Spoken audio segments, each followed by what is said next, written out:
The night was thick with fog, and the river whispered like 1,000 old secrets beneath the moonlight. Amina moved carefully through the reeds, her bare feet silent against the cool mud. She'd heard it again, that faint, broken sound. A cry, but not like any child's cry she'd ever heard before. It was too sharp, too hollow, echoing as though it came from both near and far at once. Her heart thumped in her chest as she pushed aside the long grasses. The village of Nguyen was a few miles away, and no one should have been this close to the river at such an hour. The elders always warned against it. When the moon sleeps in mist, her grandmother used to whisper, "The river spirits wander." The cry came again, louder this time. Amina's instincts pulled her forward despite the prickling at the back of her neck. The sound seemed to come from the riverbank itself, just where the water curved around the old baobab roots. And then she saw it, a woven basket, half floating, half caught between the roots, rocking gently with the current. Inside lay a small bundle wrapped in tattered cloth, the crying sharper now, frantic. Amina rushed forward, splashing into the shallows. The water was colder than it should have been, unnaturally cold, as if the river carried ice instead of life. She pulled the basket free and lifted it onto the grass. The crying stopped. She hesitated, breathing hard, for a long moment. The night seemed to hold its breath with her. Slowly, she peeled back the wet cloth. The face beneath was not entirely human. It was beautiful and wrong all at once. Skin as pale as moonlight with a faint shimmer like fish scales beneath the surface, eyes wide and silver, catching the faintest gleam even in darkness. The baby blinked at her, and Amina froze. She had seen drawings of river spirits in her grandmother's old folktale book. The Nyanja, children of the water goddess who were said to lure humans with their beauty. But they were stories, nothing more. Except now, one was staring up at her. Amina's trembling hand hovered above the infant. She didn't know whether to pick it up or run. But the child cooed softly, reaching out with tiny fingers that glistened like droplets. Something ancient and sorrowful stirred in Amina's chest. Against every warning she had ever heard, she lifted the baby into her arms. Instantly, warmth spread through her, not from the child's body, but from the river itself. The mist shimmered around her, and she thought she heard whispers in a language older than words. "Return it." The voice was faint, carried by the wind, echoing from the water. She turned, scanning the river, but saw only the rippling surface reflecting the moon. "Who's there?" she whispered. No answer, only the faint hum of insects and the low gurgle of the current. The baby sighed and rested its head against her shoulder, eyes glowing faintly. For a strange moment, the world felt still, as if she and this creature were the only two souls that existed. But then the wind shifted. A dark shape rose from the water, tall, shimmering, and fluid. Its outline bent the moonlight like a mirage, its eyes two swirling pools of darkness. Amina stumbled back, clutching the baby tight. The figure's voice rolled like thunder beneath the surface. "You took what belongs to the river." Amina's mouth went dry. It was abandoned, alone, crying. The shape moved closer, water dripping from its form, but never touching the ground. "You cannot claim what the gods have cast into the current. That child is marked." "Marked for what?" she asked, her voice trembling but defiant. The figure didn't answer immediately. Instead, the baby stirred, opening its glowing eyes. The figure paused, and for a brief heartbeat, Amina thought she saw sorrow in its expression. Then the river rippled violently, and the figure dissolved back into the mist. Amina stood alone once more, the baby quiet and heavy in her arms. She didn't understand what she had just witnessed, but she knew one thing. She couldn't leave the child here. By dawn, she reached her small hut near the village outskirts. She wrapped the baby in warm cloth and set it beside the hearth. Her cat hissed and backed away immediately, for bristling. Amina tried to ignore the unease building in her stomach. Days passed. The child grew not quickly, but strangely. Its eyes seemed to hold reflections of things that weren't there. Sometimes she would catch faint ripples moving across its skin, as if water flowed beneath it instead of blood. It didn't cry, didn't laugh, only watched it with an intensity that made her feel both loved and judged. Then the dreams began. Every night, Amina found herself standing in the same misty landscape, the river stretching endlessly under a black sky, and a woman made entirely of water rising before her. The woman's voice was soft but filled with sorrow. "You must return what you found," she said, "or the river will come for you." Amina would always wake up gasping, her sheets damp with moisture that smelled faintly of the river. But she couldn't bring herself to give the child away. Something deep in her heart refused to let go. The baby, she named it Callow, had begun to change her life in quiet ways. Flowers bloomed faster around her home. Her well never ran dry, and her dreams, though strange, often ended in peace. Until one night, the river came alive. The sky cracked open with thunder, and rain poured in torrents that shook the ground. The river swelled, roaring like a beast freed from its chains. Amina clutched Callow close as lightning split the horizon. She felt the pull, that same voice whispering again, closer this time, urgent. Return the child before dawn. The door burst open, wind howling, and through the storm stepped a figure cloaked in silver mist. It was the same being she had seen that night by the river, but now its eyes burned with both wrath and grief. "You have no right," it said. "The river's gift is not for mortals to keep." Amina stood firm, shielding Callow with her body. "You call this a gift? You left him to die." "He was not meant for this world," the being said softly. "He carries the memory of the deep. Your love cannot wash it away." The baby whimpered, eyes flashing brighter than ever. The air trembled. Water began to rise from the floor, swirling around them like living vines. Amina fell to her knees, crying out, "Then take me instead, but don't harm him." The being froze, the storm itself pausing for one breathless second. Then it stepped closer, touching her forehead with one shimmering hand. "You would give your soul for him?" "Yes," Amina whispered, without hesitation. The being closed its eyes. The water receded and silence fell. When it spoke again, its voice was softer, almost human. "Then so be it. You are bound." Light exploded around them, pure and blinding. Amina felt herself dissolve, like mist under sunlight, her body fading, her thoughts scattering like drops across the water. She wasn't dying, she was becoming. When the light faded, the hut was empty. Only the baby remained, now sleeping peacefully, his silver eyes dimmed. Outside, the river had calmed, glowing faintly under the dawn sky. And if you stood by its edge that morning, you might have heard a soft voice humming through the ripples, the voice of a woman, soothing and eternal. Amina had become one with the river, the guardian of the child she refused to abandon.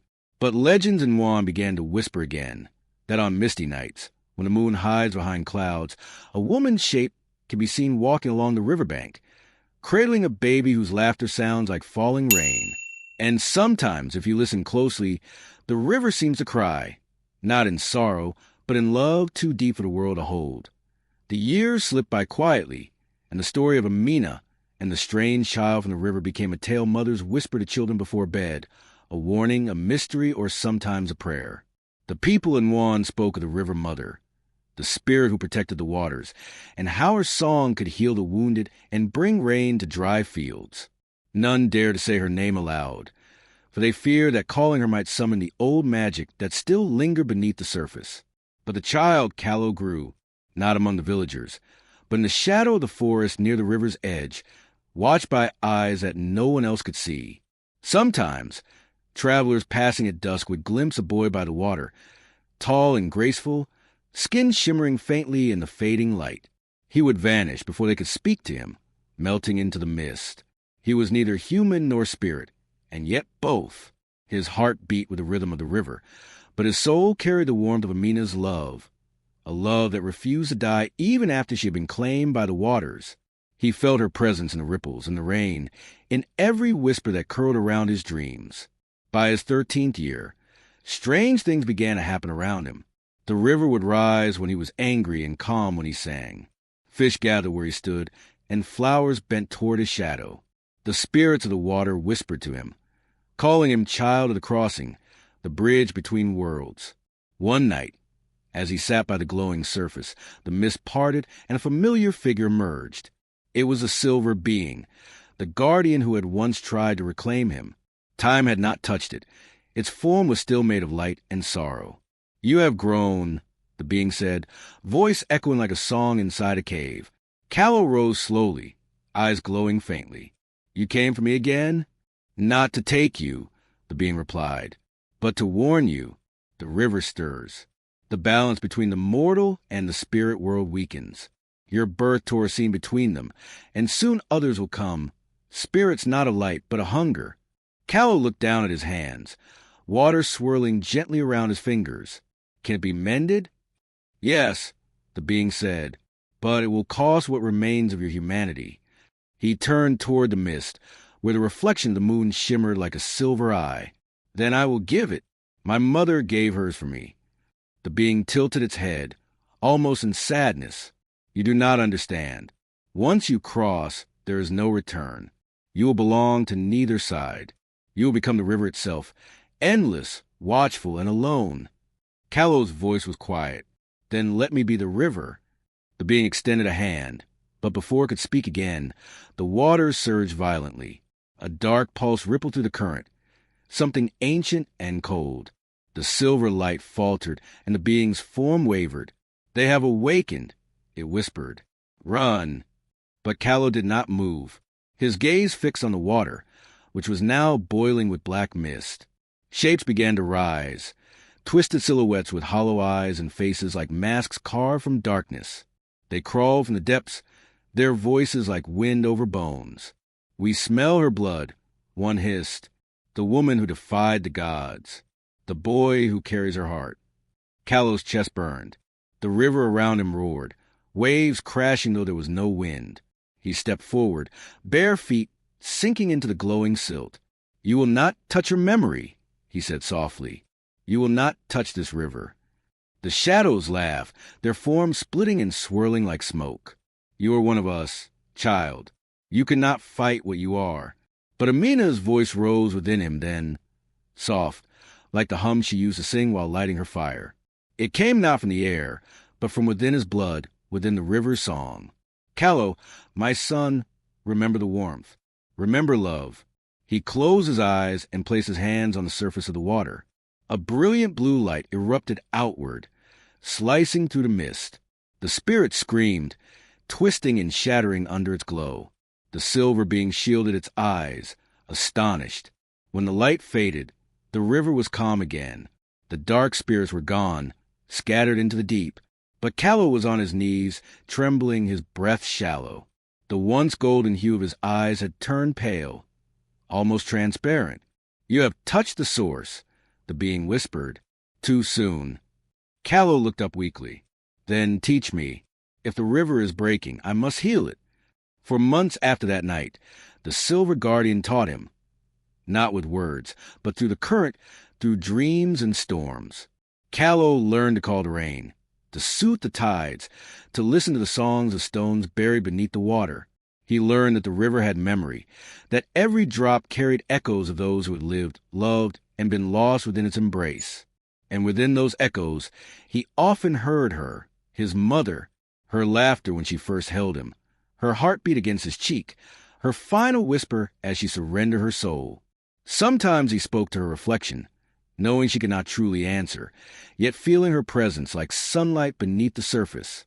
"I will protect what you loved," he would whisper. "I will not let the river forget." But the world beyond the river was changing. The villagers began to build farther along the banks, clearing the forests, digging wells, damming the water for fields. The spirits grew restless, their songs turning to murmurs of warning. The balance was breaking again, not through magic, but through man's hunger. Callow stood on the edge of the river one evening as smoke rose from distant fires. The once clear water was murky with silt. The air tasted of ash. He felt the river's pain as if it were his own blood bleeding away. The silver guardian appeared once more, weary and dim. "The mortals have forgotten," it said. "They no longer fear. They no longer remember what you are." "Then I will remind them," Callow murmured, his voice calm but resolute. He stepped into the water, and it began to glow beneath his feet. The sky dimmed, the The wind silenced, and every ripple seemed to bow before him. The spirits rose from the depths, forming a circle around their half-human brother. A song began, low and mournful, the hymn of the river's soul.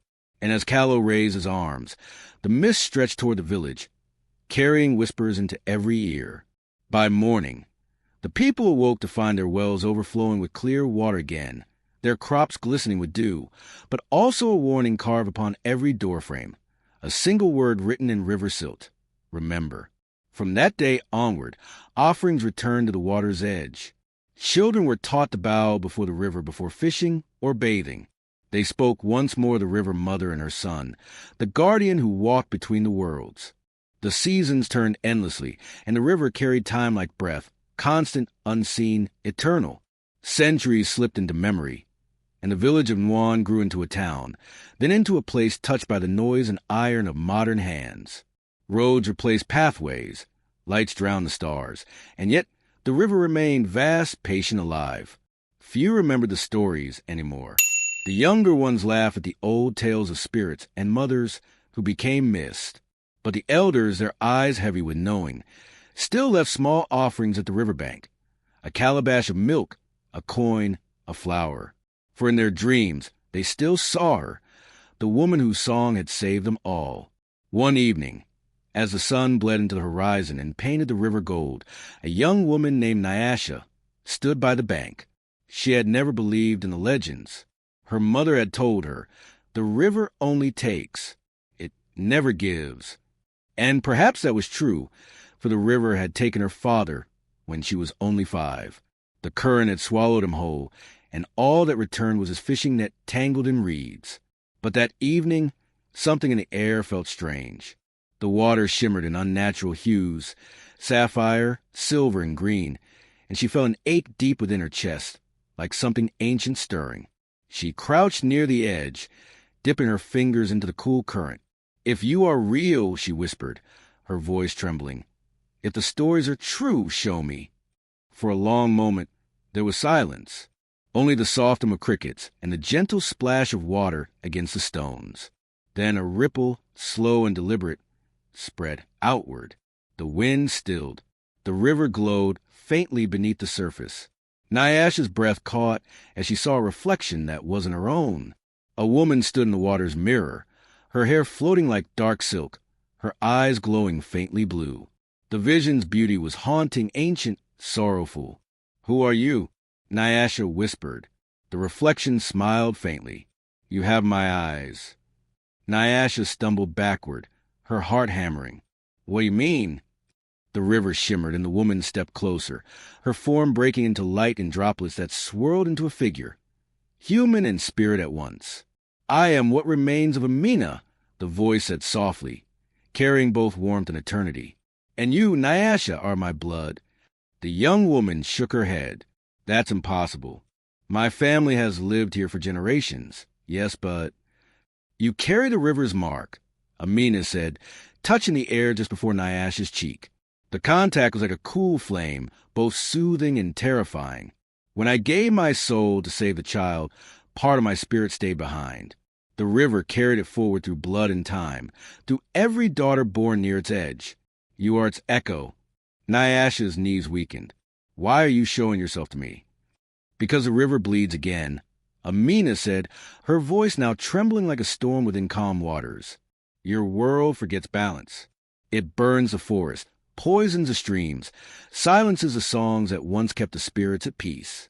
The river grows sick, and soon it will take everything if we do not heal it." A sudden rumble rose from the depths, not thunder, but something older. The ground quivered. The trees trembled. Far downstream, Nyasha saw the surface of the water twist and darken as though something vast moved beneath it. From the depths rose shadows, hundreds of them, shapeless, hungry, black as oil. The same kind that once came for Callow. The same kind that had slept for centuries, waiting for weakness. Amina's expression hardened. They rise again. The dark spirits of the forgotten. The pain that feeds on neglect. I cannot hold them back alone. The river needs a guardian once more. Nyasha's throat tightened. "But I'm not like you. I'm just ordinary." No, Amina said, her tone fierce and full of love.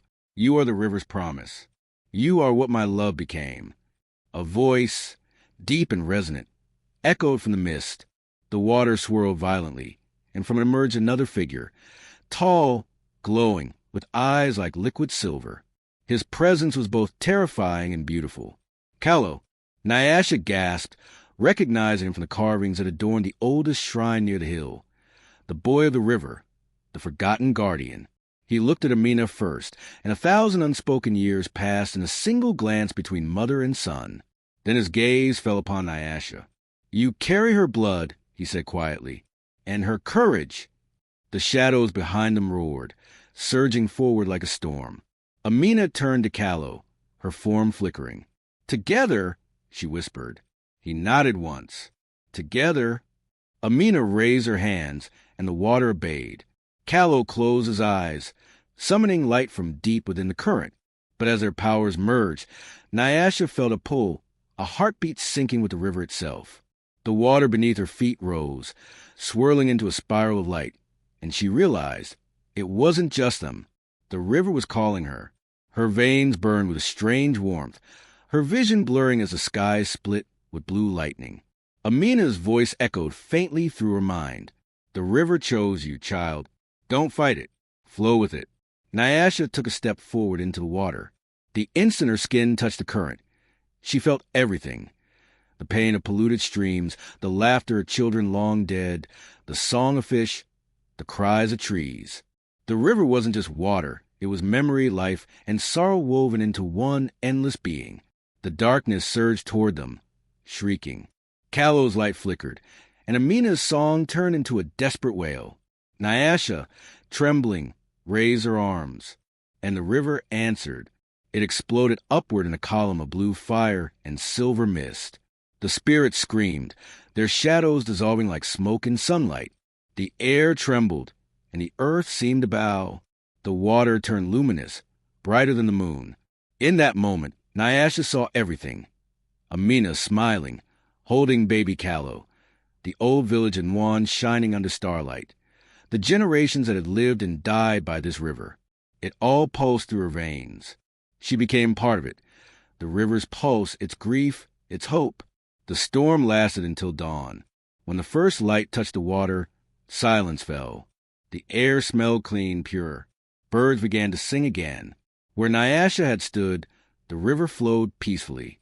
The people who came searching for her later found no trace.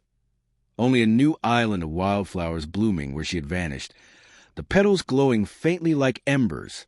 From that day forward, the river never ran dry again. The rains came when needed. The harvest flourished, and strange lights danced above the water at night. Those who listened closely said they could hear laughter, a woman's voice, joined by 2 others, weaving through the sound of flowing water. They said it was Amina, Callow, and Nyasha, bound forever in the current, guardians of both worlds. Generations later, people still came to the river when they were lost. Lovers left tokens for blessings. Mothers whispered wishes for protection, and wanderers washed their faces before journeys. And though none ever saw the spirits again, every drop that touched their skin seemed to hum with a quiet warmth, a promise that the river remembered. Because love, once given freely, never truly dies. It transforms into wind, into water, into time itself. And so, under the eternal moon, the river mother's song continued, a melody of devotion, sacrifice, and rebirth. Her child's light still glowed beneath the waves, guarding the delicate bridge between spirit and flesh. And now, through Nyasha's blood and courage, the promise was renewed. The legend of the crying baby by the river became more than a tale. It became a reminder that sometimes the things we fear most are born from love too great for one world to contain. The river still whispers when the mist rolls thick, and those who listen closely at midnight swear they can hear her voice, soft, endless, and filled with peace. Flow with love, never against it. And just as the water bends the moon, so too does the heart return to where it first began, in the arms of the river, where humanity and spirit are forever one.